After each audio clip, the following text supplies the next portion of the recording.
This is the process to connect with the beacon and make the pairing. We switch on the beacon, opening the app light blue. We select the desired beacon, GT Demo in this case. We can see the two blinking LED. And now we enter the value in FF8B.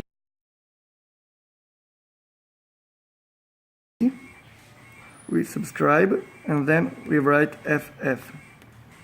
While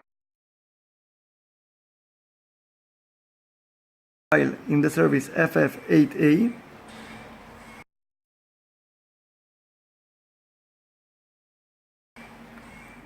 we enter the password.